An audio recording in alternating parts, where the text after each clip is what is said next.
أعوذ بالله من الشيطان الرجيم. بسم الله الرحمن الرحيم. اقرأ باسم ربك الذي خلق. خلق الإنسان من علق. اقرأ وربك الأكرم. الذي علم بالقلم. علم الإنسان ما لم يعلم.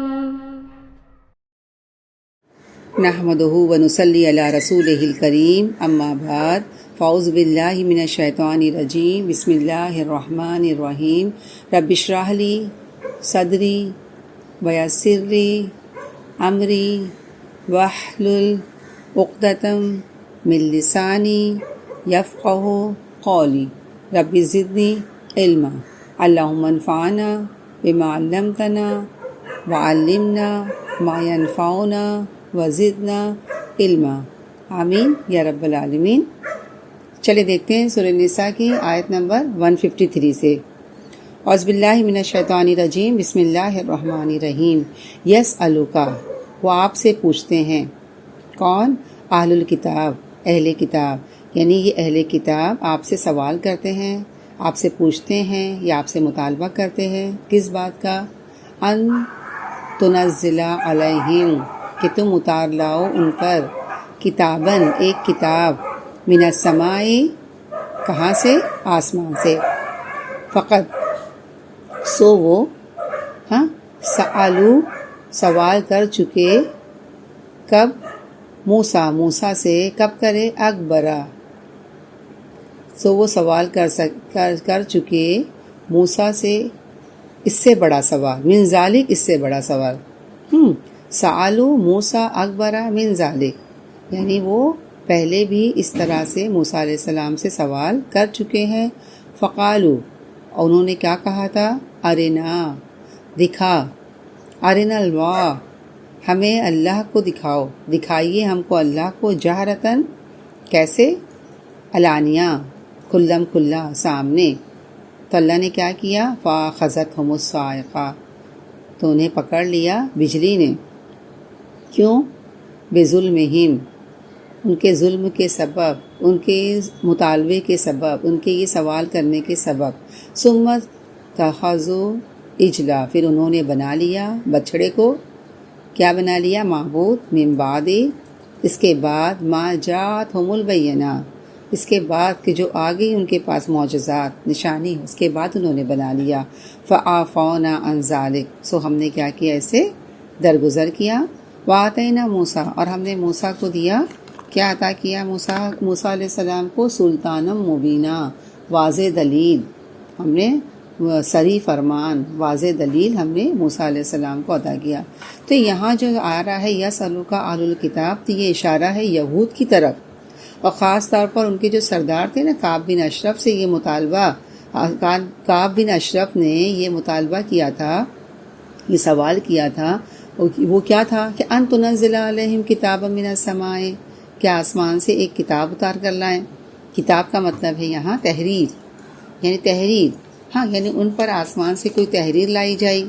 یہ زبانی باتیں ہم نہیں مانیں گے، یعنی اے محمد صلی اللہ علیہ وسلم جو تم باتیں بتا رہے ہو ہم وہ باتیں نہیں مانیں گے۔ تو اس پر اللہ تعالیٰ کیا فرماتا ہے کہ یہ مطالبہ تو اس سے پہلے وہ موسیٰ سے بھی کر چکے ہیں۔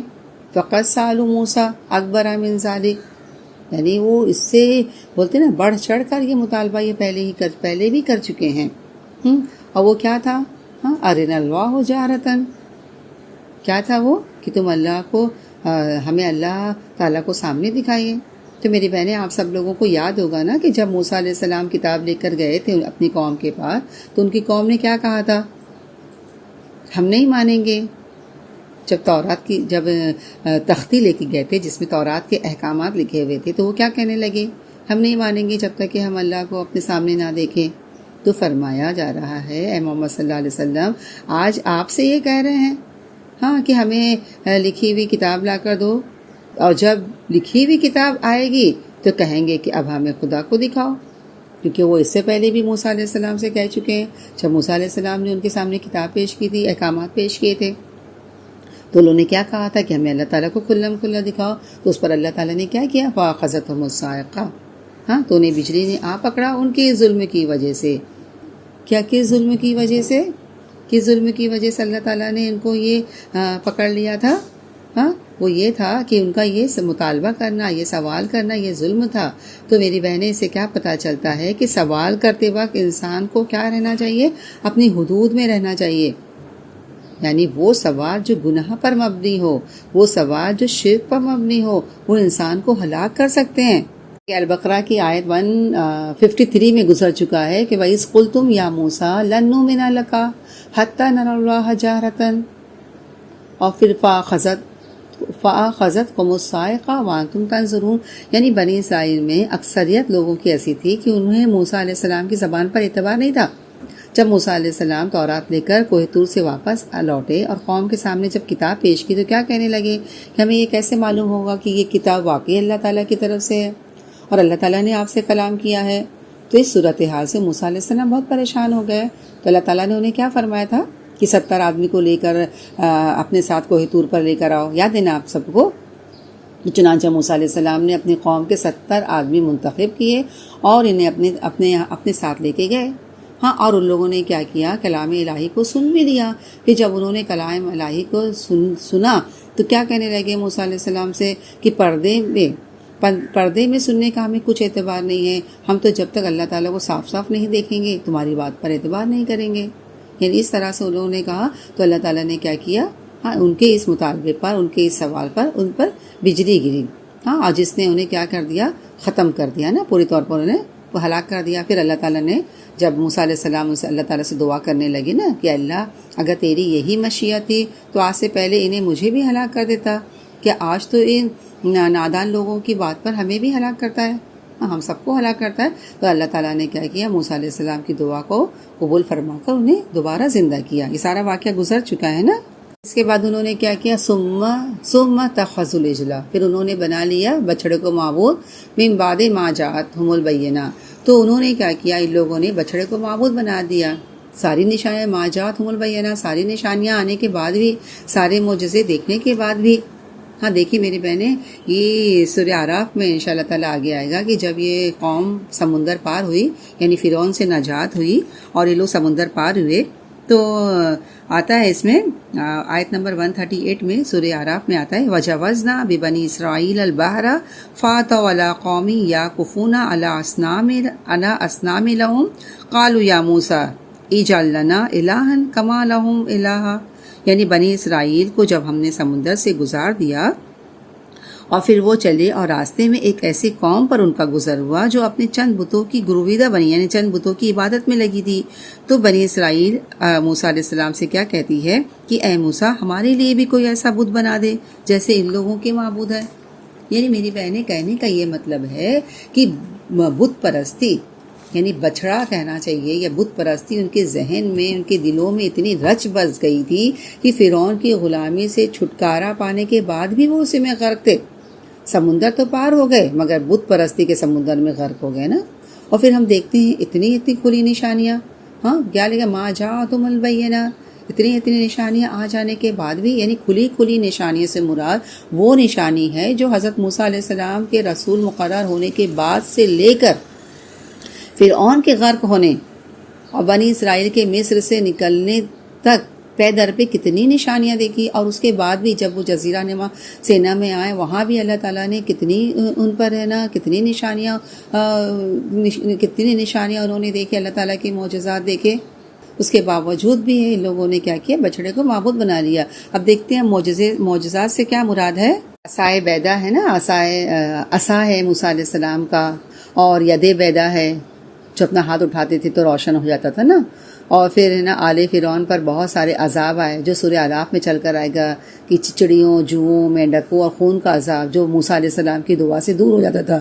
یعنی وہ موسیٰ علیہ السلام سے کہتے تھے کہ ہمارے لیے دعا کریں کہ عذاب ہم سے دور ہو جائے، اور جب موسیٰ علیہ السلام دعا کرتے عذاب دور ہو جاتا، پھر وہ نافرمانی کرتے. یعنی بار بار وہ لوگ انکار کرتے. پھر جادوگروں کے مقابلے میں سیدنا موسیٰ علیہ السلام کی کامیاب ہوئے. پھر اس کے بعد جادوگر کا ایمان لانا، دریا میں پھٹنا اور اسے فرعون اور آل فرعون کا غرق ہونا، یعنی کتنے سارے معجزات تھے. اب بنی اسرائیل کو فرعونیوں سے نجات دلانا کتنے واضح دلائل تھے. اور پھر جب یہ لوگ جزیرہ نما سینا میں آئے تو اللہ تعالیٰ نے ان پر من سلوا برسایا اور ابر کا سایہ کیا، ورنہ جزیرہ نما سینا میں کوئی سایہ نہیں تھا، کچھ بھی نہیں تھا. یعنی اتنی ساری کھلی نشانیاں ہونے کے باوجود بھی یہ لوگ کیا کر رہے تھے کہ اپنے اوپر ظلم کر رہے تھے، بچڑے کو معبود بنا رہے تھے. تم نے یہ نہ سمجھا یہ سب کچھ جو اللہ تعالیٰ کر رہا ہے، یہ سب کچھ تم کو یہ سمجھ میں ہی نہیں آ رہا ہے، یہ سب کچھ اللہ تعالیٰ کی مہربانی سے ہوتا رہا ہے. بلکہ تم میں سے اکثر نے یہ سمجھا یہ جو ہماری نجات ہوئی گوسالہ پرستی کی وجہ سے ہوئی ہے، بچڑے کو معبود بنانے سے ہوئی ہے، اس لیے تم نے گوسالہ پرستی پھر سے شروع کر دی. اور جب کسی بچڑے کا بت تم کو نہیں ملا تو تم نے خود ہی بچڑے کا بت بنا کر اس کی پوجا شروع کر دی. یعنی سوچیں، خدا کی قدرت اور اس کے فضل کی روشن ترین نشانیوں کا تجربہ اور مشاہدہ کر چکنے کے بعد بھی جب جھکی تو اپنے محسن خدا کے آگے نہیں جھکی، بلکہ کہاں جھکی؟ ایک بچڑے کی مصنوعی صورت کے آگے جھکی جس کو انہوں نے خود اپنے ہاتھوں سے بنایا تھا. اللہ تعالیٰ کیا فرما رہا ہے؟ فَعَفَوْنَا عَنْ ذَلِكَ. اللہ تعالیٰ نے کیا کیا؟ اس کے بعد بھی ان سے درگزر کیا. وَآتَيْنَا مُوسَىٰ. اور ہم نے موسیٰ علیہ السلام کو کیا دیا؟ سلطان مبینہ. یعنی سلطان مبینہ سے یا مراد کتاب بھی ہو سکتی ہے اور معجزے بھی ہو سکتے ہیں. تو میری بہنیں یہاں سے دیکھیں یہ بات پتہ چلتی ہے کہ جو انسان حق کو جاننے کے بعد پتہ ہے یہ حق ہے، یعنی حق کو جاننے کے بعد انکار کی روش پر جم جائے تو پھر میری بہنی دنیا کی کوئی دلیل اس کو قائل نہیں کر سکتی ہے. پھر وہ سم بکم عمی فہم لا یرجعون ہو جاتا ہے نا. تو یہاں سے ایک اور بات پتہ چلتی ہے کہ ہم جس چیز کو سچائی سمجھتے ہیں آرام سے وہ دوسروں تک پہنچا دیں، اس کے بعد کیا کریں؟ معاملہ اللہ پر چھوڑ دیں، یعنی کسی کے پیچھے نہیں پڑیں. اور اگر کوئی ہماری بات کا انکار کرتا ہے تو اسے اپنے شان کے خلاف نہیں سمجھے، کوئی بات نہیں، بس اچھی بات تھی، صحیح بات تھی، جو ہمیں معلوم تھی ہم نے دوسروں تک پہنچا دی. کیونکہ ہماری پہنچائی ہوئی بات کسی نے مان لی تو اس میں فخر کی بھی کوئی بات نہیں ہے، کچھ بھی نہیں. اللہ نے ہمیں ذریعہ بنایا کہ ہم یہ بات وہاں تک پہنچا دیں، اللہ کا پیغام پہنچا دیں. اب ہدایت دینا اللہ کا کام ہے، جسے چاہتا ہے ہدایت دیتا ہے، ہم نے تھوڑی دی ہے. اور اگر کوئی نہیں مانتا ہے تو اس میں ناراضگی کی بھی کوئی بات نہیں ہے، اللہ نے اس کو توفیق ہی نہیں دی تھی، اس لیے اس نے نہیں مانا. ہمارا کام دونوں صورتوں میں کیا ہے؟ پہنچا دینا ہے. اب ہم آگے دیکھتے ہیں، آیت نمبر 154 دیکھتے ہیں. وَرَفَعْنَا فَوْقَهُمُ الطُّورَ. تو ہم نے کیا کیا؟ ان پر کوہ طور اٹھایا، یعنی ان لوگوں پر طور کو اٹھایا. بِمِثَاقِهِمْ، میثاق لینے کے لیے. اللہ تعالیٰ نے کیا کیا؟ اللہ تعالیٰ نے ان پر، یعنی یہ اللہ کی باتیں مانتے نہیں تھے، کتاب کی پیروی نہیں کر رہے تھے اس وقت، تو ان سے کیا کہا گیا ہے؟ ان سے یہ کہا گیا ہے کہ فرمایا جا رہا ہے، اچھا کوہ طور ان پر اٹھا کر کیا کہا گیا تھا؟ گزر چکا ہے نا. خُذُوا مَا آتَيْنَاكُمْ بِقُوَّةٍ. یعنی ان پر کوہ طور اٹھا کے کیا کہا گیا؟ نہیں مانو گے تو پیس دیے جاؤ گے، اس میں کچل دیے جاؤ گے، کوہ طور تم پر گرا دیا جائے گا، یعنی پکڑو اس کو مضبوطی سے، اس کتاب کو نا. تو فرمایا کہ ان کا حال تو یہ ہے کہ یہ اب کتاب کا بہانہ کر رہے ہیں کہ ہمیں لکھی ہوئی کتاب لے کر آؤ. انہوں نے تو بمشکل اس وقت کتاب لی تھی جب ان کے سر پر پہاڑ اٹھایا گیا تھا. وَرَفَعْنَا فَوْقَهُمُ الطُّورَ. تو ہم نے ان پر کوہ طور اٹھا کر ان سے یہ میثاق لیا تھا نا، یہ عہد لیا تھا. پھر کیا فرمایا؟ وَقُلْنَا لَهُمْ. ہم نے ان سے کیا کہا؟ ادخلوا الباب سجدا. ہم نے ان سے کیا کہا کہ دروازے میں کیا کرو؟ سجدہ کرتے ہوئے داخل ہو جاؤ. ان کو حکم دیا. سورہ بقرہ میں بھی گزر چکا ہے نا کہ ہم نے ان کو حکم دیا کہ ایک بستی میں داخل ہو جاؤ سجدہ کرتے ہوئے، لیکن ان لوگوں نے کیا کیا؟ اور ہے نا ہتتن کہتے جاؤ. تو ان لوگوں نے کیا کیا؟ ہتتن کے بجائے کیا کیا؟ ہنتتن کہنا شروع کر دیا نا، گندم مانگنا شروع کر دیا. گزر چکا ہے نا. اور ہے نا ان سے کہا گیا وَادْخُلُوا الْبَابَ سُجَّدًا وَقُولُوا حِطَّةٌ. تو ان سے یہ کہا جا رہا تھا بستی میں سجدہ کرتے ہوئے داخل ہونا. ظالم فاتحوں کی طرح، جو فاتح ہوتے ہیں نا، ظالم فاتح قوم کی طرح اکڑتے ہوئے نہیں جانا، بلکہ کیسے جانا؟ خدا ترسوں کی طرح جانا، انکساری سے داخل ہونا، عاجزی کرتے ہوئے داخل ہونا. لیکن تم اکڑتے ہوئے گئے، مادہ پرستانہ ذہن کے ساتھ گئے، گندم پکارتے ہوئے داخل ہوئے. اللہ تعالیٰ آپ صلی اللہ علیہ وسلم کو تسلی دے رہے ہیں کہ ان کے مطالبات پر پریشان نہیں ہو. اصل میں ہوتا یہ ہے نا، بات دراصل یہ ہے کہ اللہ کے رسول صلی اللہ علیہ وسلم کے دل میں یہ بہت خواہش تھی کہ سب لوگ حق کے پیغام کو مان لیں، سچائی کو قبول کر لیں۔ اور میری بہنیں، قدرتی تڑپ ہے نا کہ جو شخص سچائی کو جان لیتا ہے، پہچان لیتا ہے، تو اس کی یہ تڑپ ہو جاتی ہے کہ کاش کہ سب کو پتہ چل جائے۔ تو آپ صلی اللہ علیہ وسلم کے اندر تو عام انسانوں سے کہیں زیادہ تڑپ تھی نا۔ جیسے دیکھیں سورہ کہف میں آتا ہے نا، فَلَعَلَّكَ بَاخِعٌ نَفْسَكَ عَلَىٰ آثَارِهِمْ إِن لَّمْ يُؤْمِنُوا بِهَٰذَا الْحَدِيثِ آسَفًا۔ یعنی آپ صلی اللہ علیہ وسلم کیا چاہ رہے تھے کہ کسی طرح بھی یہ لوگ ایمان لائیں۔ تو اللہ تعالیٰ فرماتا ہے کہ تم اس بات پر اپنے آپ کو ہلاک کر دو گے کہ ایمان نہیں لاتے ہیں۔ یعنی شدت کے ساتھ آپ کے اندر یہ احساس تھا کہ کس طرح یہ لوگ مان جائیں۔ لہٰذا جب لوگ یہ کہتے کہ ہم مان جائیں گے، آپ ہماری یہ شرط پوری کر دو، یا ہم مان جائیں گے آپ یہ معجزہ لا دو، ہم مان جائیں گے آپ یہ باتیں ہماری پوری کر دو، تو آپ صلی اللہ علیہ وسلم کا دل یہ چاہتا تھا کہ کسی طرح یہ پوری ہو جائیں تاکہ یہ لوگ مان جائیں، تاکہ یہ لوگ ایمان لے آئیں۔ یعنی آپ صلی اللہ علیہ وسلم کے دل میں یہ خواہش پیدا ہوتی تھی، صحابہ کرام کے بھی دل میں ہوتی تھی کہ جو یہ مطالبہ کرے اللہ تعالیٰ یہ پورا کر دے تاکہ یہ لوگ مان جائے، تاکہ یہ مسلمان ہو جائے۔ تو یہاں آپ صلی اللہ علیہ وسلم کو تسلی دی جا رہی ہے کہ یہ دلیل کے قائل ہی نہیں ہے۔ اگر تم ان کے سامنے لکھی ہوئی کتاب بھی لے کر آؤ گے تو وہ نہیں مانیں گے، کیونکہ اس سے پہلے انہوں نے موسیٰ علیہ السلام کے ساتھ بھی یہی کیا۔ ہاں، اپنے پیغمبروں کے ساتھ انہوں نے یہی کیا، ہر چیز کا بہانہ دوڑ لیا۔ اور پھر فرمایا اور ہے نا، اور آگے کیا فرمایا جا رہا ہے کہ وَقُلْنَا لَهُمْ، اور ہم نے ان سے کیا کہا، لَا تَعْدُوا فِي السَّبْتِ، یعنی سبت کے دن تم کیا کرو، حد سے تجاوز نہیں کرو، سبت کے دن زیادتی نہیں کرو، حد سے نہیں بڑھو، یعنی مچھلیاں نہیں پکڑو۔ لیکن انہوں نے کیا کیا، وہاں بھی ہیلا سازی کی، جمعہ کو جال ڈال دیتے تھے، اتوار کو مچھلیاں پکڑ کر لا دیتی تھی۔ تو میری بہنیں، جو قوم دھوکے باز ہو، ہیلا ساز ہو، ان سے یہ توقع ہے کہ وہ آپ صلی اللہ علیہ وسلم کی تعلیم لیں گے؟ بامحال، مطلب بہت ہی مشکل ہے، یہ نہیں مانیں گے۔ اور پھر فرمایا کیا جا رہا ہے، وَأَخَذْنَا مِنْهُمْ مِيثَاقًا غَلِيظًا، اور ہم نے ان سے کیا لیا تھا، اور ہم نے ان سے پکا وعدہ لیا تھا۔ کون سا وعدہ لیا تھا اللہ تعالیٰ نے؟ یہ وعدہ لیا تھا کہ انہوں نے کیا کہا تھا، جب ان سے کہا سمینا، تو انہوں نے کیا کہا، سمینا وَأَطَعْنَا، ہم سنیں گے اور ہم اطاعت کریں گے۔ تو ان لوگوں نے کیا کیا، آگے کیا فرمایا جا رہا ہے، فَبِمَا نَقْضِهِمْ، پس انہوں نے کیا کیا، فَبِمَا نَقْضِهِمْ، تو ان کے عہد توڑنے کی وجہ سے، فَبِمَا نَقْضِهِمْ مِيثَاقَهُمْ، ان کے عہد توڑنے کی وجہ سے۔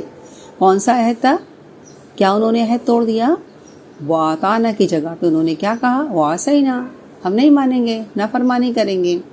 پھر فرمایا جائے وَكُفْرِهِمْ، اور ان کے انکار کرنے کی وجہ سے، ان کے کفر کرنے کی وجہ سے، کیا، بِآیاتِ اللہ، یعنی کیا مطلب ہو گیا ہے کہ انہوں نے پکا وعدہ کیا تھا کہ ہم اس کتاب کو مانیں گے، سمینا وَأَطَعْنَا کریں گے، لیکن بعد میں انہوں نے سمینا وَعَصَيْنَا کر لیا، سن لیا پر ہم مانیں گے نہیں۔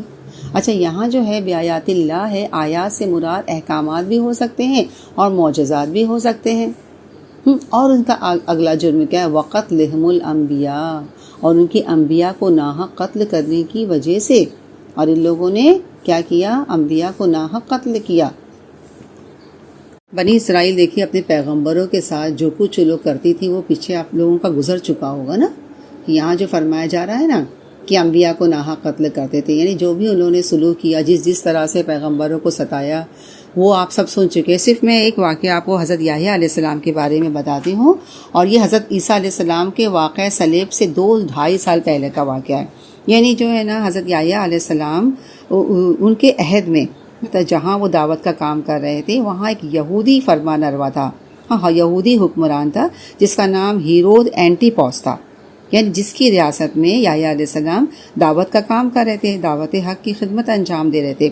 اور وہ جہاں یحییٰ علیہ السلام جس ریاست میں یہ کام کر رہے تھے، وہ پوری ریاست، پوری قوم بولتے ہیں نا، ایک دم رومی تہذیب میں غرق تھی، اور اس کی وجہ سے پورے ملک میں بولتے ہیں نا برے، مطلب فسق و فجور پھیلا ہوا تھا، بدکاری پھیلی ہوئی تھی، اور مطلب بہت بری طریقے سے وہ قوم ایک دم بگڑ گئی تھی۔ تو اس نے کیا کیا تھا، یہاں تک کہ جو یہودی فرمان روا تھا، یہودی حکمران تھا، جو اینٹیپوس تھا نا، اس نے خود کیا کیا تھا، اپنے گھر میں اپنے بھائی فلپ کی بیوی کو اپنے یہاں گھر میں ڈال رکھا تھا، یعنی بھائی کی بیوی کو اپنے یہاں رکھا ہوا تھا۔ حضرت یحییٰ علیہ السلام نے اس پر اس کو بہت ملامت کری، اور اس کی اس حرکات کے خلاف آواز بھی اٹھائی۔ تو اس جرم میں اس نے کیا کیا، ہیرود اینٹیپوس نے ان کو گرفتار کر کے جیل میں بھیجوا دیا۔ لیکن اس کے باوجود بھی وہ یحییٰ علیہ السلام کو ایک مقدس آدمی، ایک راست باز آدمی سمجھ کر احترام کرتا تھا، اور پبلک میں جانتا تھا کہ نا یحییٰ علیہ السلام کا بہت اثر ہے، وہ اس سے ڈرتا تھا کہ کہیں پبلک اس کے خلاف نہیں ہو جائے۔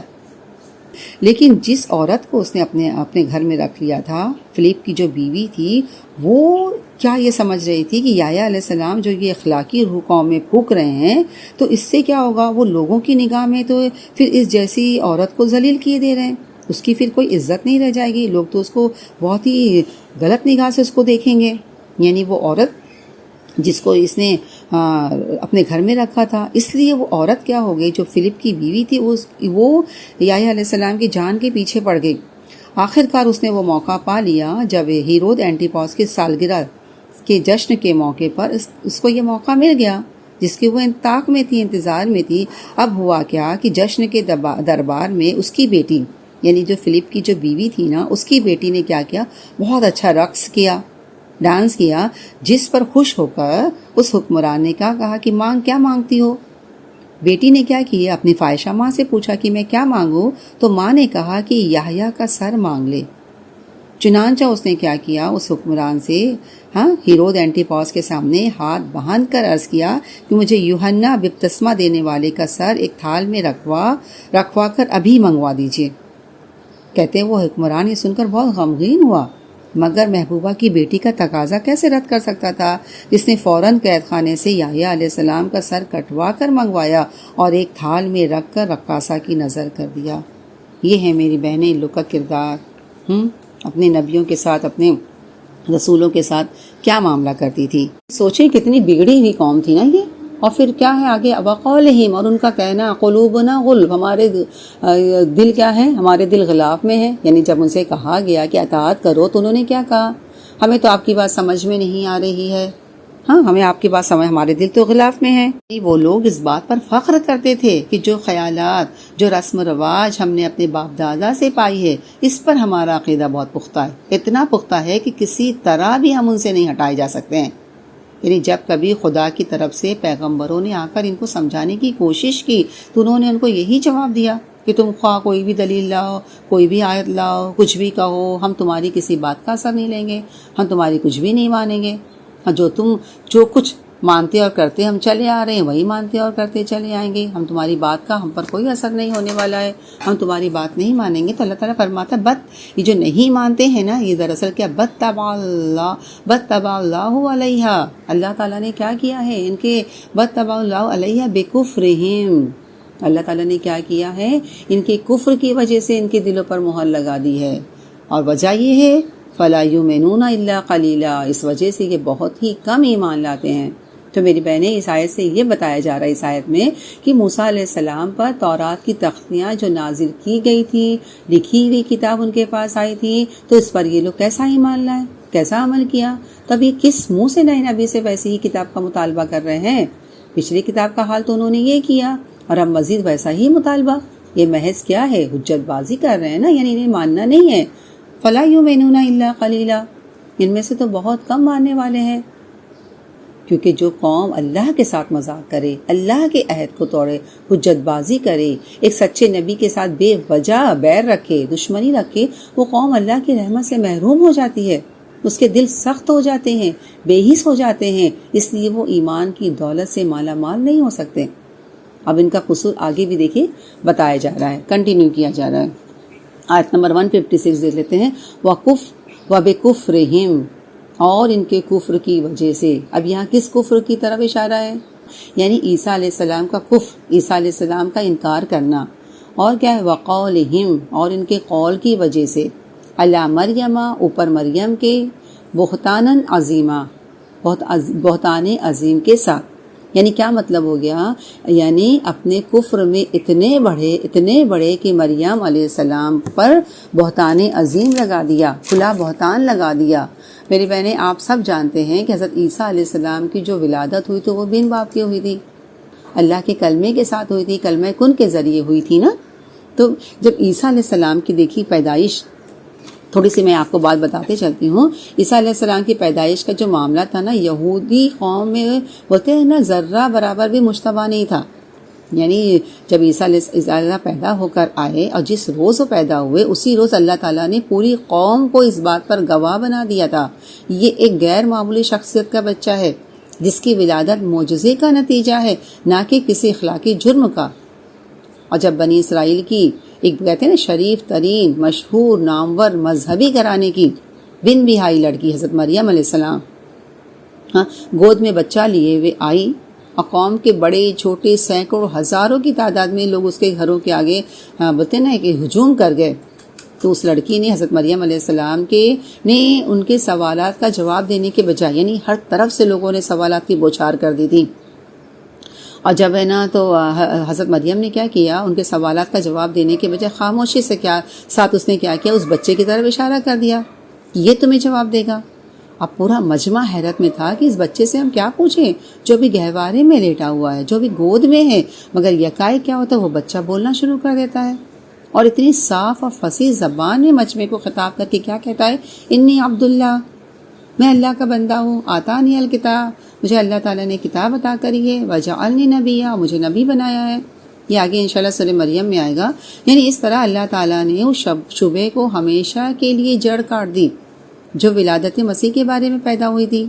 یعنی وہ لوگوں نے جب یہ معجزہ دیکھا کہ گہوارے میں بچہ بول اٹھائے تو وہ سمجھ گئے یہ معجزہ ہے، یہ کوئی ایسی شخصیت ہے جس سے وہ مروب ہو گئے تھے اور سمجھ گئے تھے کہ واقعی یہ نبی ہے۔ اور یہی وجہ تھی میری بہنیں کہ حضرت عیسیٰ علیہ السلام کی بولتے نا جوانی کو پہنچنے تک پھر کبھی کسی نے مریم علیہ السلام پر کسی طرح کا برا الزام، زنا کا الزام نہیں لگایا، کچھ بھی کسی نے نہیں کہا، نہ عیسیٰ علیہ السلام کو ناجائز ولادت کا طعنہ دیا، سب خاموش تھے۔ لیکن جب عیسیٰ علیہ السلام 30 سال کی عمر کو پہنچ اور آپ نے جب نبوت کے کام کی ابتدا کی، جب اللہ تعالیٰ نے آپ کو پیغمبر بنایا اور نبوت کا کام سونپا، اور آپ نے یہودیوں کو ان کی بدعمالیوں پر ملامت کرنی شروع کر دی، ان کے علماء فقہ کو ان کے ریاکاری پر ٹوکنا شروع کر دیا، ان کے عوام کو، ان کے خواص سب کو اس اخلاقی زوال پر متنبہ کرنا شروع کر دیا جس میں وہ مبتلا تھے، اور دین کی طرف دعوت دینی شروع کر دی، ہر طرح سے لوگوں کو سمجھانا شروع کر دیا۔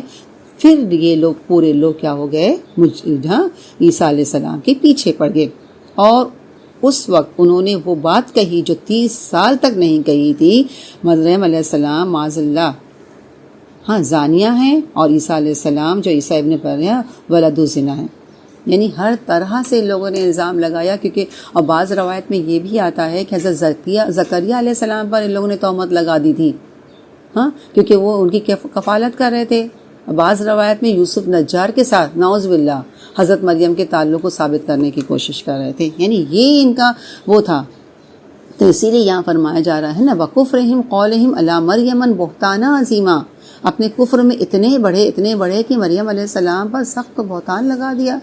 اور پھر آگے کیا فرمایا جا رہا ہے، وَقَوْلِهِمْ، اور ان کا کہنا کیا، إِنَّا قَتَلْنَا مَسِيحًا عِيسَىٰ ابْنَ مریم، اور ان کا کیا کہنا، یہاں کیا کہا کہ ہم نے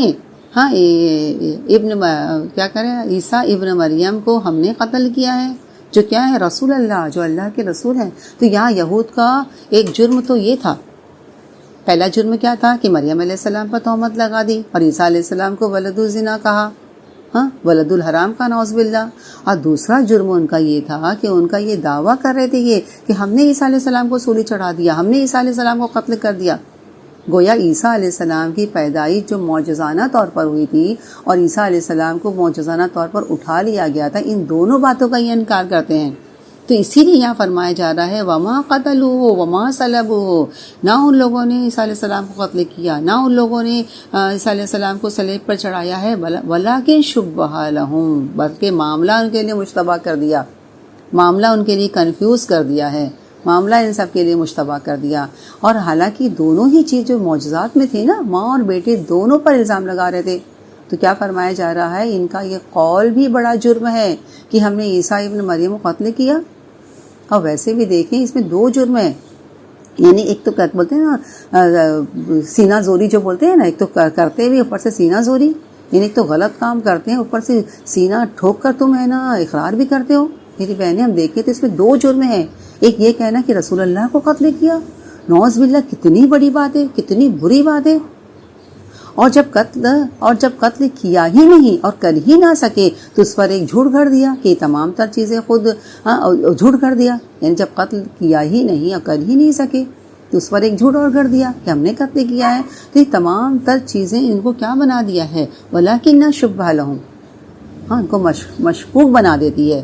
اسی لیے اللہ تعالیٰ فرماتا ہے وَمَا قَتَلُوهُ وَمَا صَلَبُوهُ وَلَٰكِنَّ شُبِّهَ لَهُ، تو معاملہ ان کے لیے مشتبہ کر دیا۔ اچھا، اب معاملہ کیسے ان کے لیے مشتبہ ہو گیا، کس طرح سے ہو گیا کہ واقعہ یہ آتا ہے، ایک روایت میں آتا ہے کہ یہودیوں نے، آپ لوگ نے بھی شاید سنا ہوگا، بہت سی روایت اس کے بارے میں آتی ہے ان پر یہ معاملہ شبہ والا مشتبہ کیسے ہو گیا۔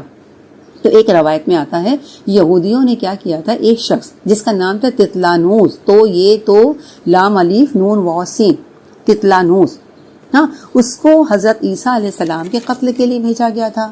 جب وہ شخص اس مکان میں نہ ملے جس کی مخبری کی گئی تھی، کیونکہ اللہ تعالیٰ نے ان کو اٹھا لیا، ہاں، وہ شخص گیا تھا قتل کرنے کے لیے عیسیٰ علیہ السلام کو، لیکن اللہ تعالیٰ نے کیا کیا، عیسیٰ علیہ السلام کو اٹھا لیا۔ تو جب یہ شخص وہاں سے باہر نکلا تو خود اس کی اپنی شکل جو تھی نا وہ عیسیٰ علیہ السلام جیسی بنا دی گئی تھی، اللہ تعالیٰ نے اس کی شکل عیسیٰ علیہ السلام جیسی کر دی تھی، اور یہود یہ سمجھے کہ عیسیٰ علیہ السلام ہے۔ اس طرح انہوں نے کیا کیا، اپنے ہی ساتھی کو قتل کر ڈالا۔ اور ایک دوسری روایت یہ آتی ہے کہ جب حضرت عیسیٰ علیہ السلام کو یہودیوں کی سازش کا جب پتہ چلا کہ وہ قتل کے درپے ہیں، تو آپ نے کیا کیا، حضرت عیسیٰ علیہ السلام نے اپنے حواریوں کو جمع کیا، اور جن کی تعداد ہے نا 12 یا 17 بتائی جاتی ہے، حواری جن کے ساتھی تھے عیسیٰ علیہ السلام کے، ان کو جمع کیا اور فرمایا کہ کیا تم میں سے کوئی شخص میری جگہ قتل ہونے کے لیے تیار ہے، تاکہ اللہ کی طرف سے اس کی شکل و صورت میری جیسی بنا دی جائے۔ تو کہتے ہیں کہ ان حواریوں میں ایک تیار ہو گیا اور اس نے اپنے آپ کو پیش کیا۔ اسی دوران میں اللہ تعالیٰ نے عیسیٰ علیہ السلام کو اوپر اٹھا لیا، اور بعد میں جب لوگ آئے اور چاہے کہ عیسیٰ علیہ السلام کو قتل کریں، تو جو یہ حواری تھا نا جس نے یہ مانا تھا کہ میں تیار ہو جاؤں گا، تو اس کی شکل کیا کر دی، عیسیٰ علیہ السلام کی شکل جیسی بنا گئی۔ تو عیسیٰ علیہ السلام کی شکل جیسی دیکھ کر ان لوگوں نے کیا کیا، اسے قتل کر دیا۔ حالانکہ حقیقت تو یہ کہ عیسیٰ علیہ السلام قتل نہیں ہوئے تھے، مگر یہود کیا تھے، اس غلط فہمی میں مبتلا ہو گئے کہ انہوں نے عیسیٰ علیہ السلام کو قتل کیا۔ اچھا، اس کے بعد آتا وَإِنَّ الَّذِينَ اخْتَلَفُوا، وَإِنَّ الَّذِينَ اخْتَلَفُوا، بے شک وہ لوگ جو اس معاملے میں اختلاف کرتے ہیں، ہاں، اختلفوا فیہ، بے شک وہ لوگ جو اس معاملے میں اختلاف کرتے ہیں۔ اب وہ کون لوگ ہیں، کیا فرمایا جا رہا ہے، وہ لوگ جو اس معاملے میں اختلاف کرتے ہیں۔ کس معاملے میں اختلاف ہو رہا ہے، عیسیٰ علیہ السلام کے اوپر اٹھائے جانے کے معاملے میں، اور فرمایا جا لفی شک منہ، کیا ہے، اس بارے میں وہ شک میں مبتلا ہے، یعنی انہیں بھی شک ہے۔ شک کیوں ہے، کیوں شک ہے، کہتے ہیں کہ جب اس شخص کو قتل کیا گیا جس کی شکل عیسیٰ علیہ السلام کی تھی، تو اس کے بعد جب انہوں نے کیا دیکھا، صرف شکل ہی عیسیٰ علیہ السلام جیسی تھی، مگر باقی جسم، ہاتھ، پاؤں وغیرہ ویسے نہیں تھے۔ اس پر وہ پریشان ہو گیا کہ یہ معاملہ کیا ہے، یعنی شکل ویسی ہے مگر جسم ویسا نہیں ہے، ہاں، یہ عیسیٰ علیہ السلام نہیں ہے، کوئی اور ہے۔ تو یہاں یہ فرمایا جا رہا ہے ان الذین اختلفوا فیہ لفی شک منہ، یعنی اختلاف کرنے والے کون ہیں، کون لوگ ہیں، ہاں، اور وہ لوگ جنہوں نے اس میں اختلاف کیا، عیسیٰ علیہ السلام کے اٹھائے جانے کے معاملے میں اختلاف کیا، یہ کون نہیں، یہودی نہیں، یہ عیسائی، عیسیٰ علیہ السلام کے فالوور ہیں، یعنی عیسائی لوگ ہیں۔ اور کہتے ہیں ان کے اندر خود 20 اقوال ہے، خود ایک پر وہ لوگ قائم ہے ہی نہیں، بہت ساری، ان میں سے کیا کہتا ہے، بہت سارے قول اس پر آتے ہیں، ان میں سے کوئی کیا کہتا ہے، عیسیٰ علیہ السلام کے فالوور جو ہیں، عیسائی جو ہیں، اور کوئی بعض کہتے ہیں کہ صلیب پر جو شخص چڑھایا گیا تھا وہ مسیح نہ تھے، بلکہ مسیح کی شکل میں کوئی اور تھا، جسے یہودی اور رومی سپاہی ذلت کے ساتھ صلیب دے رہے تھے، اب مسیح وہیں کسی جگہ کھڑا ان کی حماقت پر ہنس رہا تھا۔ یہ ایک قول ہے۔ دوسرا قول کیا ہے کہ صلیب پر چڑھایا تو مسیح ہی کو گیا تھا، مگر ان کی وفات صلیب پر نہیں ہوئی، بلکہ اتارے جانے کے بعد ان میں جان تھی، ٹھیک ہے۔ اور کوئی اور کیا کہتا ہے کہ انہوں نے صلیب پر وفات پائی اور پھر وہ جی اٹھے اور کم و بیش 10 مرتبہ اپنے مختلف حواریوں سے ملے، باتیں کی۔ اور پھر کوئی کہتا ہے کہ صلیب کی موت مسیح علیہ السلام کی جسم انسانی پر واقع ہوئی تھی اور وہ دفن ہوئے تھے، مگر الوہیت کی جو روح ہے جو اس میں تھی وہ اٹھا لی گئی، اور پھر کوئی کیا کہتا ہے کہ مرنے کے بعد مسیح علیہ السلام جسم سمیت زندہ ہوئے، جسم سمیت اٹھائے گئے۔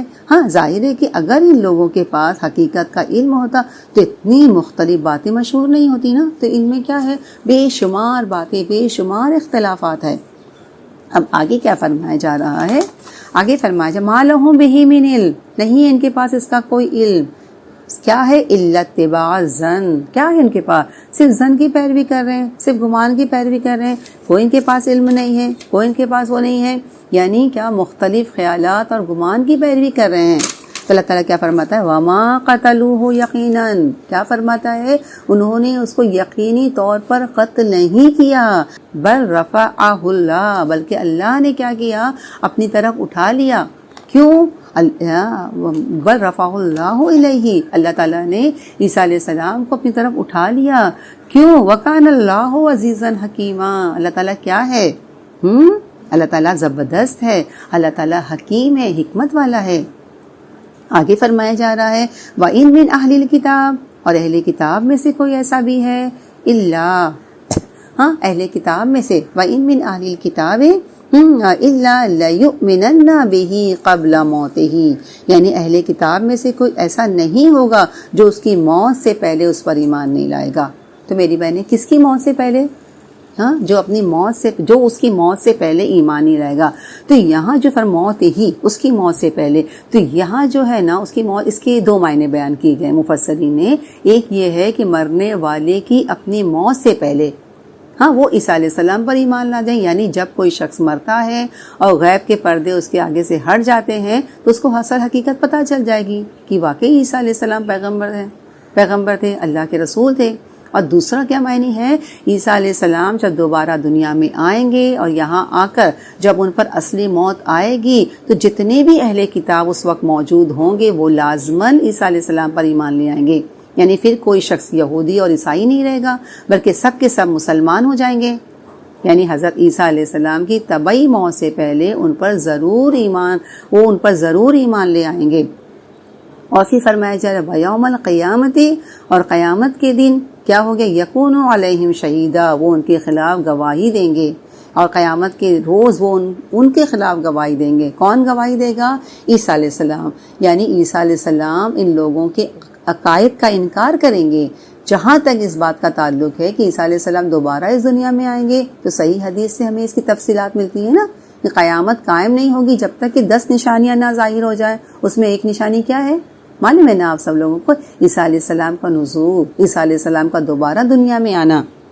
دیکھیے عیسیٰ علیہ السلام کے نزول پر حدیث تو بہت ساری ہیں، اور میں ایک آدھ حدیث آپ کے سامنے رکھتی ہوں کہ اللہ کے رسول صلی اللہ علیہ وسلم نے کیا فرمایا۔ یہ مسلم کی حدیث ہے کہ دجال اس حال میں ہوگا کہ اللہ تعالیٰ عیسیٰ ابن مریم کو مبعوث فرمائے گا، جو دمشق کے شرقی سفید مینار کے پاس اتریں گے، زرد رنگ کا جوڑا پہنے اور اپنے دونوں ہاتھ 2 فرشتوں کے بازوؤں پر رکھے ہوں گے۔ جب اپنا سر اٹھائیں گے تو قطرے ٹپکیں گے، اور جب اٹھائیں گے تو کیا، اور جب اٹھائیں گے تو بھی موتیوں کی طرح قطرے گریں گے۔ کافر ان کی سانس کی بو پاتے ہی مر جائے گا اور ان کا سانس حد نگاہ تک پہنچے گا۔ پھر وہ دجال کی تلاش کریں گے تو اسے باب لوط پر پائیں گے، یعنی فلسطین کی ایک جگہ ہے وہاں پائیں گے، پھر اسے قتل کر دیں گے۔ ایک اور حدیث ہے، مسلم کی حدیث ہے، کہ حضرت عبداللہ بن عمر کہتے ہیں کہ اللہ کے رسول صلی اللہ علیہ وسلم نے فرمایا کہ دجال میری امت میں نکلے گا تو وہ 40 رہے گا، اور کہتے ہیں کہ مجھے یاد نہیں ہے کہ آپ صلی اللہ علیہ وسلم 40 دن کہا تھا کہ 40 ماہ کہا تھا کہ 40 سال کہا تھا، ٹھیک ہے۔ پھر اللہ تعالیٰ عیسیٰ ابن مریم کو بھیجے گا، وہ ایسے ہوں گے جیسے عروہ بن مسعود ہیں۔ عیسیٰ علیہ السلام دجال کو تلاش کریں گے، پھر اسے مار ڈالیں گے، پھر 7 سال تک لوگ اسی طرح رہیں گے کہ 2 آدمیوں میں دشمنی نہ ہوگی۔ تو میری بہنیں، ان احادیث سے اور جو آیت ابھی ہم نے سنی ہے، اس سے کیا بات پتہ چلتی ہے کہ نمبر 1 بات، عیسیٰ علیہ السلام قتل نہیں ہوئے، اگر قتل ہوتے تو دوبارہ کیسے آتے، اور نہ ان کو پھانسی دی گئی، بلکہ اللہ تعالیٰ نے کیا کیا، انہیں صحیح سلامت اپنی طرف اٹھا لیا، وہ زندہ ہیں اور دوبارہ اس دنیا میں آئیں گے، پھر وہ دجال کو قتل کریں گے، اپنے فرائض ادا کریں گے، اور پھر ان کی پھر طبعی موت ہوگی۔ اور چونکہ عیسیٰ علیہ السلام کی ولادت بھی ایک معجزانہ تھی، تو ان کی زندگی ساری کی ساری کیا تھی، ایک معجزانہ ہے، اور یہ بھی اللہ تعالیٰ کی حکمت ہے، جس سے چاہے دے۔ ہاں اب آگے ہم دیکھتے ہیں آیت نمبر 160 دیکھتے ہیں کہ فَبِظُلْمٍ مِّنَ الَّذِينَ، کیا فرمایا جا رہا ہے کہ اور ان کے وہ فَبِظُلْمٍ، بس بوجہ ظلم کے، کس کے؟ من الذین ہادو، جو یہودی بن گئے، یعنی ان یہودیوں کے ظلم کی وجہ سے، جو یہودی بن گئے ہیں ان کے ظالمانہ رویے کی وجہ سے ہم نے کیا کر دیا؟ حرمنا علیہم، حرام کر دیا ہم نے کیا چیز؟ طیبات، پاکیزہ چیزیں، اوہلا، جو حلال تھی ان پر، لہم، ان پر، یعنی اللہ تعالیٰ یہاں کیا فرما رہا ہے کہ یہود کے ظلم کی وجہ سے ہم نے ان پر پاکیزہ حلال چیزیں حرام کر دی، پاکیزہ چیزیں حرام کر دی جو ان کے لیے حلال تھی۔ اور دوسری کیا وجہ ہے؟ ہاں وَبِصَدِّهِمْ عَنْ سَبِيلِ اللَّهِ، اور دوسری وجہ کیا ہے کہ ان لوگوں نے کیا کیا؟ ہاں اللہ کے راستے سے بہت زیادہ روکنے کی وجہ سے، یعنی کیا مطلب ہو گیا ہے کہ اور اس بنا پر یہ بکثرت اللہ کے راستے سے روکتے ہیں تو ان پر اللہ نے جو پاکیزہ چیزیں حلال تھی وہ ان پر حرام کر دی۔ اور ان کا قصور کیا ہے؟ ہاں کیا لکھا ہے؟ ہاں وَخَذِهِمْ رِبَا، اور ان کے سود لینے کی وجہ سے، ہاں وَقَدْ نُهُوا عَنْهُ، حالانکہ وہ ان سے روکے گئے تھے، یعنی ان کی سود لینے کی وجہ سے بہت زیادہ سود دیتے تھے، اور حالانکہ انہیں ان سے روکا گیا تھا، انہیں اس کی اجازت نہیں تھی کہ وہ سود لیں، ہاں کیونکہ سود دیکھیں ہم ہر شریعت میں ممنوع رہا ہے، کیونکہ یہ سود لینا بھی ظلم کی ایک شکل ہے نا۔ انہوں نے اللہ کے احکامات کو پس پش ڈالا، مال کی محبت میں مبتلا ہوئے، اور نہ صرف یہ کہ خود بگڑے اور خود اس چیز میں جکڑ گئے، سود کی محبت میں جکڑے، بلکہ دنیا بھر کے لوگوں میں اس میں جکڑ دیا نا، دنیا بھر کے لوگوں کو اس میں جکڑ دیا، اور سودی کاروبار وغیرہ کیا کچھ پھیل گیا آج پوری دنیا میں، سارے لوگ اسی میں جکڑ کے رکھ دیے گئے ہیں نا۔ اور پھر ان کی اور کیا قصور ہے؟ وَأَكْلِهِمْ، اور ان کے کھانا اموال الناس بالباطل، اور لوگوں کے مال کو باطل طریقے پر کھانے کی وجہ سے۔ ہاں کون لوگوں کے مال باطل طریقے سے کھاتے تھے؟ یہ لوگ کون لوگ کھاتے تھے؟ یہ یہود لوگوں کے مال باطل طریقے سے کھاتے تھے، رشوت لے کے کھاتے تھے۔ تو اللہ تعالیٰ نے کیا کیا؟ بہت سی پاک چیزیں جو ان پر حلال تھی وہ ان پر حرام کر دی گئیں۔ دیکھیے شروع میں یہود پر سب کچھ حلال تھا، پھر کیا ہوا؟ کچھ چیزیں یعقوب علیہ السلام نے اپنی ذات پر حرام کی تھی نا، سورہ آل عمران میں آتا ہے۔ تو اس کے بعد ان کی اپنی ذاتی اور ظلم کی وجہ سے ان پر شریعت سخت کر دی گئی، اور ان پر کچھ پابندیاں عائد کر دی گئی، جس کا ذکر سورہ انعام میں بھی آئے گا۔ تو انہیں کیا سزا ملی؟ ان کے ظالمانہ رویے کی وجہ سے، ان کے ظالمانہ سلوک کی وجہ سے۔ کیا ظالمانہ رویہ تھا؟ اللہ کے راستے سے لوگوں کو روکنا، نمبر 2 سود لینا، حالانکہ انہیں منع کیا گیا تھا، لوگوں کے مال ناجائز طریقے سے کھانا، رشوت لینا۔ تو اللہ تعالیٰ نے فرمایا ہم نے بہت سی چیزیں حرام کر دی جو ان پر حلال تھی۔ اور اس کے بعد وَأَعْتَدْنَا لِلْكَافِرِينَ، اور ہم نے تیار کر رکھا ہے کافروں کے لیے، منہم، ان میں سے جنہوں نے کفر کیا ہے، تو ان کے لیے کیا تیار کر رکھا ہے؟ عذاباً علیما، دردناک عذاب ان کے لیے تیار کر رکھا ہے۔ آگے فرمایا جا رہا ہے 162 آیت دیکھ لیتے ہیں۔ لَٰكِنِ الرَّاسِخُونَ فِي الْعِلْمِ، وہ لوگ جو علم میں کیا ہے؟ راسخ ہیں، وہ لوگ جو علم میں پختہ کار ہیں۔ تو میری بہنیں جو یہ راسخ کا جو لفظ ہے نا، رسوخ سے ہے، رسوخ سے ہے، یعنی کسی بھی چیز کے راسخ ہونے کے لیے کیا ضروری ہوتا ہے؟ دیکھیے اگر ہمیں ایک کیل بھی دیوار میں گاڑنا ہے تو کیا کرتے ہیں ہم لوگ؟ اگر ایک کیل بھی دیوار میں گاڑنا ہو، اس کو راسخ کرنا ہو، کیونکہ راسخ کا مطلب ہوتا ہے گڑا ہوا، یعنی کوئی لکڑی زمین میں ٹھوکنی ہو، گاڑنی ہو، تو اس کے لیے کیا کرنا ہوتا ہے؟ اگر ہم چاہیں کہ کیل پکا ہو تو دیوار کے ساتھ چپکانے پر وہ کیا پکی ہو جاتی ہے؟ ہم وہ کیل دیوار کے ساتھ چپکا دیں، جیسے آج کل دیکھیں ہک وغیرہ کیسے چپکانے والے آتے ہیں، تو کتنے دن ٹھہرتے ہیں؟ کچھ دن کے بعد دیکھیں نا گر پڑتے ہیں نا۔ یا دیوار پر رکھیں اس کیل کو تو کیا ہوتا ہے؟ یا کوئی لکڑی ہم زمین میں گاڑنی ہو تو صرف زمین پر رکھ دینے سے کیا وہ ٹک جاتی ہے؟ ہاں ٹک جائے گی، ٹکے گی کیا؟ تو کیا کرنا پڑتا ہے؟ اس کو اندر ڈالنا ہوتا ہے نا، زمین کے اندر لکڑی جائے گی، دیوار کے اندر کیل جائے گی تو پھر وہ راسخ ہوگی نا۔ تو اسی طرح جو دین کا علم صرف بولتے ہیں نا بستوں میں ہو، شوکیز میں ہو، صرف رٹا رٹایا ہو، صرف ظاہری ہو، اوپر ہو، راسخ نہیں ہوتا ہے۔ راسخون فی العلم کے لیے کیا ضروری ہے؟ اس علم کا دل کے اندر ٹھکنا بہت ضروری ہے، دل کے اندر پیوست ہو جانا، دل کے اندر گڑ جانا، اندر تک چلے جانا، انسان کے دل اور روح میں اتر جانا ضروری ہوتا ہے۔ دیکھیے ایک ہوتا ہے عالم، یعنی کوئی بھی جاننے والا، لیکن جو راسخون فی العلم ہوتے ہیں وہ کون ہوتے ہیں؟ وہ جن کے اندر علم اتر چکا ہوتا ہے، جو ان کی اپنی ذات کا بھی حصہ بن چکا ہوتا ہے۔ میری بہنیں دیکھیں قرآن کا یہ کلام کتنا خوبصورت ہے، جہاں بولتے ہیں نا ایک طرف ڈراوا ہے، ایک طرف عذاب علیم ہے، عذاباً علیمہ ہے، تو دوسری طرف اللہ تعالیٰ خوشخبری دیتا ہے، اللہ تعالیٰ بشارت دیتا ہے، ہاں اللہ تعالیٰ بولتا ہے نا کہ اجراً عظیمہ دیتا ہے۔ یعنی کوئی بھی قوم، کوئی بھی گروہ، کوئی بھی مذہب ہم دیکھ لیں، وہاں سب ایک جیسے نہیں ہوتے ہیں، ہاں اکثریت خراب ہو سکتی ہے لیکن ان میں سے کچھ لوگ اچھے بھی ہوتے ہیں۔ ہماری کیا عادت ہوتی ہے، اگر کوئی غلط کام کر لیتا ہے، کوئی چیز ہم کو ناراض کرنے والی بات ہو جاتی تو ہم کیا کہتے ہیں، پورے کو پورے کہتے ہیں، ارے اس کا تو پورا خاندان ہی ایسا ہے، ارے اس کا تو پورا گھر ہی پورا، یعنی ہم پوروں کو اس میں لپیٹ لیتے ہیں۔ اگر کچھ اس میں برے ہیں یا اکثر برے ہیں ہم تمام کو لپیٹ لیتے ہیں، لیکن یہ اللہ تعالیٰ کا بہترین کلام ہے نا، اللہ تعالیٰ سب کو نہیں کہتا ہے ہم اکثرہم فاسقون قلیلا ما تشکرون، یعنی اللہ تعالیٰ نا اس کو ایک دم کلیئر کر دیتا ہے، سب ایسے نہیں ہوتے ہیں، کچھ اس میں اچھے بھی ہوتے ہیں۔ تو اسی لیے یہاں خاص طور پر یہاں اشارہ کیا گیا ہے لیکن الراسخون فی العلم منہم، ان میں سے، لیکن مگر ان میں سے جو لوگ پختہ علم والے ہیں۔ اور ایک بات میں آپ کو بتاتے چلتی ہوں کہ یہود کے علماء میں اس چیز کی کمی تھی، ان میں علماؤں کی کمی نہیں تھی، بکثرت تھے، بہت زیادہ تھے، لیکن جب وہ کیا ہوتے تھے پبلک میں آتے تھے تو لوگوں کے سامنے جاتے تھے تو بہت لبادیں اوڑھ کر جاتے تھے، بہت شان و شوکت کے ساتھ جاتے تھے، مخصوص قسم کے لباس پہن کر جاتے تھے۔ لیکن میری بہنیں اللہ کے رسول صلی اللہ علیہ وسلم کا کوئی مخصوص لباس نہیں تھا، عام لباس پہنتے تھے جو روز مرہ کا ہوتا ہے نا، نارمل لباس، ہاں جیسے اور لوگ پہنتے ہیں نا ویسے ہی، کوئی الگ سے نہیں تھا۔ اللہ کے رسول صلی اللہ علیہ وسلم کا الگ لباس ہو اور عام پبلک کا الگ لباس ہو، وہی آپ وہ جو نارمل لباس تھا جب کہیں جاتے تھے آتے تھے کچھ آپ وہی لباس پہنتے تھے، ہاں کوئی الگ سے یا لوگوں سے ہٹ کر نہیں تھا، کوئی اسپیشل ڈریس نہیں تھا۔ لیکن یہودی علماء کی طرح نہیں تھے کہ مخصوص لباس، مخصوص ڈریس پہنا، دوسروں سے الگ نظر آنا۔ اور جب کوئی اجنبی آتا تھا نا اللہ کے رسول صلی اللہ علیہ وسلم سے ملاقات کرنے کے لیے تو پوچھتا تھا ان میں سے محمد کون ہے صلی اللہ علیہ وسلم۔ ہاں اس سے کیا پتہ چلتا ہے کہ کوئی مخصوص مذہبی لباس نہیں تھا آپ کا کہ جس لباس کی وجہ سے آپ پہچانے جائیں لوگوں میں۔ لیکن یہودی علماء کا لباس عوام سے مختلف ہوتا تھا، وہ اپنے لباس سے پہچانے جاتے تھے۔ اسی طرح کرسچن کو بھی دیکھ لیں، وہ اپنے لباس سے پہچانے جاتے ہیں۔ اور آج کل ہمارے یہاں بھی یہ چلن ہو گیا ہے نا کہ مذہبی کس کو سمجھا جاتا ہے، یعنی ہمارے یہاں مذہبی اس کو سمجھا نہیں جاتا جو مخصوص قسم کا ایک ڈریس نہیں پہنے، لباس نہیں پہنے، ایک خاص اسٹائل میں نہ ہو۔ لیکن میری بہنیں یہاں جو راسخون فی العلم ہونے کے لیے کسی مخصوص طرز کا ڈریسنگ ہونا ضروری نہیں ہے۔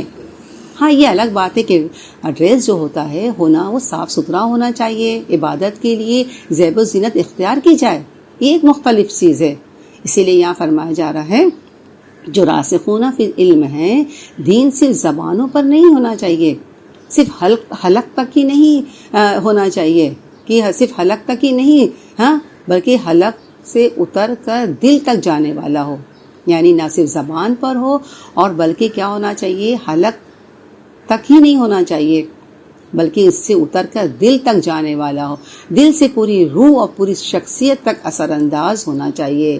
تو میری بہنیں اس میں جو لوگ راسخ فی العلم ہیں اور کیا ہیں، ہاں والمومنون، راسخ ایمان لانے والے ہیں، یومنون اور ایمان لاتے ہیں کس چیز پر، بما انزل الیک، جو کچھ آپ پر نازل ہوا ہے، وما انزل من قبلک، جو آپ سے پہلے نازل ہوا ہے، والمقیمین الصلاۃ، اور نماز قائم کرتے ہیں، والموتون الزکات، اور زکوٰۃ ادا کرتے ہیں، والمؤمنون باللہ والیوم الآخر، اور ایمان لانے والے ہیں کس پر، اللہ پر اور یوم آخرت پر۔ تو اللہ تعالیٰ کیا فرماتا ہے، اولئک سنؤتیہم اجرا عظیما، یہی وہ لوگ ہیں جنہیں ہم کیا عطا کریں گے، یہی وہ لوگ ہیں جن کو ہم ضرور کیا عطا کریں گے، اجر عظیم عطا کریں گے۔ میری بہنیں تو کیا مطلب، یہ راسخون فی العلم کی پہچان ہے۔ جو راسخون فی العلم ہوتے ہیں ان میں یہ تمام کوالٹی ہوتی ہے، ان میں یہ تمام باتیں ہوتی ہے۔ دیکھتے ہیں کہ واقعی حقیقت یہ ہے کہ یہود میں سے کچھ لوگ مسلمان ہوئے، ہاں جیسے عبداللہ بن سلام کے بارے میں آتا ہے، اور بھی ان کے بہت سے ساتھی تھے۔ ہاں ان تمام چیزوں سے وہ ان تمام یہودی لوگوں نے جو پابندیاں عائد کی تھی وہ تمام پابندیوں سے، تمام چیزوں سے نکل آئے، ان تمام بندھنوں کو کاٹ دیا جو یہود کے علماء نے اپنے اوپر ڈال رکھے تھے۔ وہ اللہ کے رسول صلی اللہ علیہ وسلم پر ایمان لائے اور آپ کا بڑھ چڑھ کر آپ کا ساتھ دیا، اللہ کے رسول صلی اللہ علیہ وسلم کا ساتھ دیا، ہر چیز پر جو اللہ کے رسول صلی اللہ علیہ وسلم نے جو حکم دیا اس کی فرما برداری کیا۔ اسی لیے تو فرمایا اولئک سنؤتیہم اجرا عظیما، یہی وہ لوگ ہیں جنہیں ہم اجر عظیم عطا کریں گے۔ میری بہنیں، اس آیت پر آ کر یہود کے اس مطالبے کا جواب ختم ہو رہا ہے نا، جو انہوں نے آپ صلی اللہ علیہ وسلم سے کیا تھا کہ اگر آپ صلی اللہ علیہ وسلم پر قرآن آسمان سے اترے تو کیا کریں گے وہ؟ کیا فرمایا؟ اگر آپ صلی اللہ علیہ وسلم پر قرآن ایسے یک بارگی آسمان سے اترے جیسے موسیٰ علیہ السلام پر تورات نازل ہوئی تھی تو ہم بھی آپ پر ایمان لائیں گے۔ پھر اس کے بعد ہم دیکھتے ہیں آیت نمبر 153 سے ہم نے دیکھا ہے، اس کے بعد درمیان میں یہود کے تورات پر ایمان لانے کی کیفیت، پھر ان کی بدکاریاں، ان کی عہد شکنیاں، یہ ساری چیزیں گزر چکی ہیں نا۔ پھر اس کے بعد عیسیٰ علیہ السلام کا ذکر آیا ہے، کس طرح ان لوگوں نے عیسیٰ علیہ السلام کا انکار کیا، مریم علیہ السلام پر الزام لگایا، پھر اللہ تعالیٰ نے عیسیٰ علیہ السلام کو اٹھا لیا اور ان کے دلوں میں شک و شبہ، آج بھی ان کے دلوں میں شک شبہ ہے، اور جو عیسائی ہیں ان کے دلوں میں بھی شک ہے عیسیٰ علیہ السلام کے سولی پر چڑھائے جانے کے واقعے کو لے کر۔ پھر اس کے بعد فرمایا جا رہا ہے کہ اہل علم کا کام یہ ہوتا ہے کہ وہ اللہ کی کتاب پر پوری طرح ایمان لاتے ہیں، جو بولتے ہیں نا، جو علم میں راسخ ہوتے ہیں، جو صحیح طریقے سے جو اہل علم ہوتے ہیں وہ اللہ تعالیٰ کی کتاب پر پوری طرح ایمان لاتے ہیں اور پھر اس کے احکام کی پوری طرح پابندی بھی کرتے ہیں۔ ہیلے بہانے کرنا، اعتراضات کرنا، مطالبات کرنا، کٹ حجتی نہیں کرتے ہیں۔ ایسے ہی لوگوں کے لیے کیا ہے؟ اجرن عظیمہ ہے نا، ایسے ہی لوگ اجر عظیم کے مستحق ہوتے ہیں۔ اللہ کے رسول صلی اللہ علیہ وسلم نے فرمایا کہ اہل کتاب میں سے جو شخص، حدیث میں ہے، یہ بخاری کی حدیث ہے کہ آپ صلی اللہ علیہ وسلم نے فرمایا کہ اہل کتاب میں سے جو شخص، خواہ وہ یہودی ہو یا عیسائی ہو، اسلام لائے، اس کو دوہرا اجر ملے گا، ایک اجر اپنے پیغمبر پر ایمان لانے کا اور دوسرا محمد صلی اللہ علیہ وسلم پر ایمان لانے کا۔ وآخر الدعوانا ان الحمد للہ رب العالمین۔ ربنا تقبل منا انک انت السمیع العلیم وتب علینا انک انت التواب الرحیم۔ صلی اللہ تعالی علی خیر خلقہ محمد وعلی آلہ واصحابہ اجمعین برحمتک یا ارحم الراحمین۔ سبحان اللہ وبحمدہ، سبحانک اللہم وبحمدک، نشہد لا الہ الا انت، نستغفرک ونتوب الیک۔ والسلام علیکم ورحمۃ اللہ وبرکاتہ۔